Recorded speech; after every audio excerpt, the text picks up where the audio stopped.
Growers and affiliates visited the recent Florida Citrus Expo in Fort Myers, and for the very first time ever, the focus wasn't solely on citrus.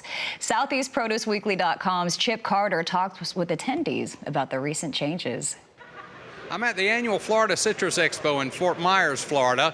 Over the last decade, a lethal disease called citrus greening has wreaked havoc on the Florida crop. The industry has lost about 500,000 acres of groves. That has not diminished the enthusiasm of the people here, but it has changed the mix somewhat. This is the first time in the show's 26-year history that non-citrus producers from other vegetable and other fruit worlds are welcome here. The citrus industry was pumping out over 200 million boxes of oranges every year. That's shrunken considerably with facing things like freezes and now HLB.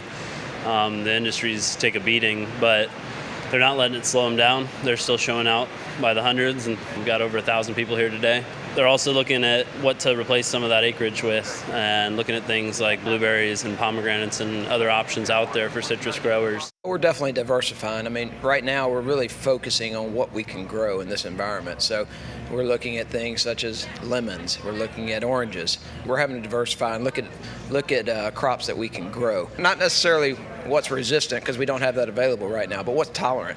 We're going to do everything we can to stay in this business. Tommy, we're sitting here looking, there's been a lot of solutions proposed for citrus greening. This is one of the more unique ones I've seen. Basically, you put a bag over the tree. Correct. Scotty Thompson and I came up with this idea about 3 years ago, and it more or less keeps the psyllid from inoculating the plant. A lot of our growers right now that we've already planted on in Florida is exactly on old citrus land.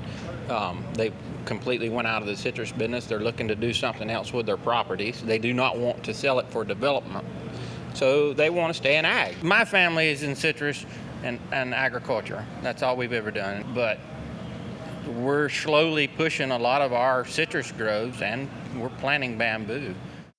There are folks that are multi-generational, companies that are multi-generational. They plan on being in this for the next several generations.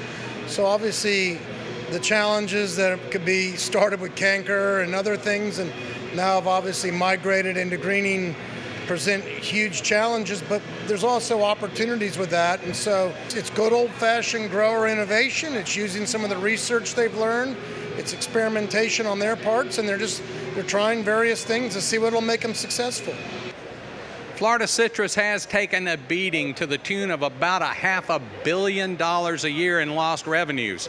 That still leaves $8.5 billion annually on the table. Not a lot of people are going to walk away from that kind of money.